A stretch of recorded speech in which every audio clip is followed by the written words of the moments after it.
नमस्कार, capital TV Uttar Pradesh में आपका स्वागत है।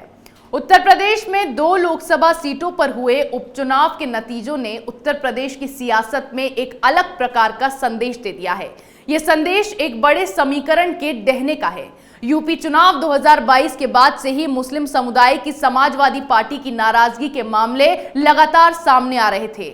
आजम खां की नाराजगी जेल की दीवारों से बाहर आती सुनाई दे रही थी। वहीं नाहिद हसन और शहजील इस्लाम की नाराजगी के बाद बड़े स्तर पर इस्तीफों का दौर चला। 20 मई को जब आजम खां सीतापुर की जेल के बाहर निकले तो कोई समाजवादी नेता वहां मौजूद नहीं था। शायद यही वजह है कि आजम मुस्लिम वोट को सपा की तरफ नहीं मोड़ पाए। इस वोट बैंक को आजम संभाल नहीं पाए या जानबूझकर जाने दिया। देखिए इस रिपोर्ट में।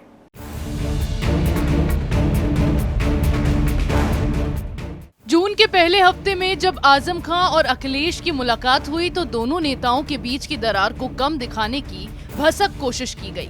जून के पहले हफ्ते में जब आजम खां और अखिलेश की मुलाकात हुई तो दोनों नेताओं के बीच की दरार को कम दिखाने की पूरी कोशिश की गई, लेकिन उपचुनाव के प्रचार के दौरान दोनों नेता एक मंच पर नहीं दिखे। इसका सीधा असर चुनावी परिणाम पर हुआ। लोकसभा उपचुनाव के परिणाम सीधे सीधे समाजवादी पार्टी के लिए बड़ा झटका है। भले ही रामपुर में 2014 के लोकसभा चुनाव में भाजपा ने सपा के गढ़ में सेंधमारी कर दी थी, लेकिन उसे एक तुक्का माना गया। तब सपा और बसपा की लड़ाई में भाजपा जीत दर्ज कर गई। इस बार चुनाव 2 ध्रुवीय था। समाजवादी पार्टी मुस्लिमों के 50% वोट को अपना मानकर चल रही थी। इसके लिए पार्टी ने आजम खां को सभी निर्णय लेने के अधिकार दे दिए। आजम खां ने आसिम रजा को उम्मीदवार बनाया, लेकिन उनके पक्ष में माहौल बनाने में वो पूरी तरह से कामयाब नहीं हुए।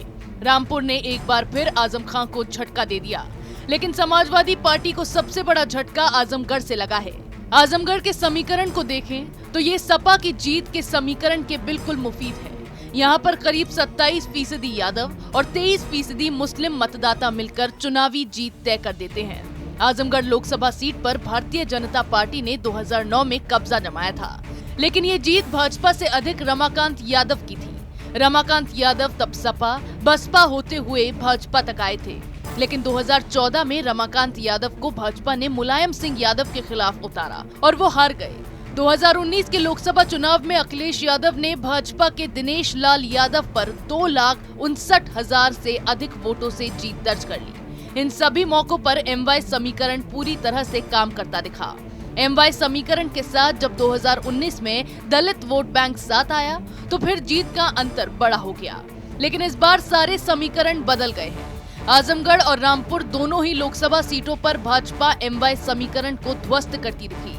आजमगढ़ सीट पर उपचुनाव में भाजपा को करीब 35% वोट मिले हैं। ये 2019 के लोकसभा चुनाव में मिले वोट प्रतिशत के बराबर ही दिख रहा है, लेकिन समाजवादी पार्टी 60% वोट शेयर से गिरकर 33% पर अटक गई है। वहीं बहुजन समाज पार्टी को 33% वोट मिले हैं। रामपुर लोकसभा सीट पर भाजपा को करीब 52% और सपा को 46% वोट मिले हैं। आजमगढ़ में निरहुआ ने 2019 में जितना वोट प्रतिशत हासिल किया था वो एक बार फिर आता दिख रहा है। वो भी यादव जाति से आते हैं।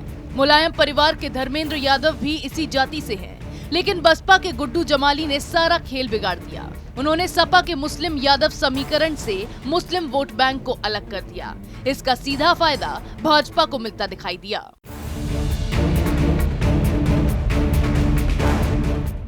रामपुर लोकसभा सीट पर चुनाव के परिणाम से साफ हो गया है कि मुस्लिम वोट बैंक में बिखराव हुआ। घनश्याम लोधी इस साल जनवरी तक समाजवादी पार्टी के खेमे में थे। 14 जनवरी को वो भाजपा के पाले में आ गए। भाजपा ने उन्हें विधानसभा चुनाव में तो नहीं आजमाया, लेकिन लोकसभा उपचुनाव में उनके ही उम्मीदवार के सामने खड़ा कर दिया। आजम के करीबी ने आजम के किले को ढहा दिया। इसमें रामपुर के नवेद मियां का भी योगदान साफ नजर आता है।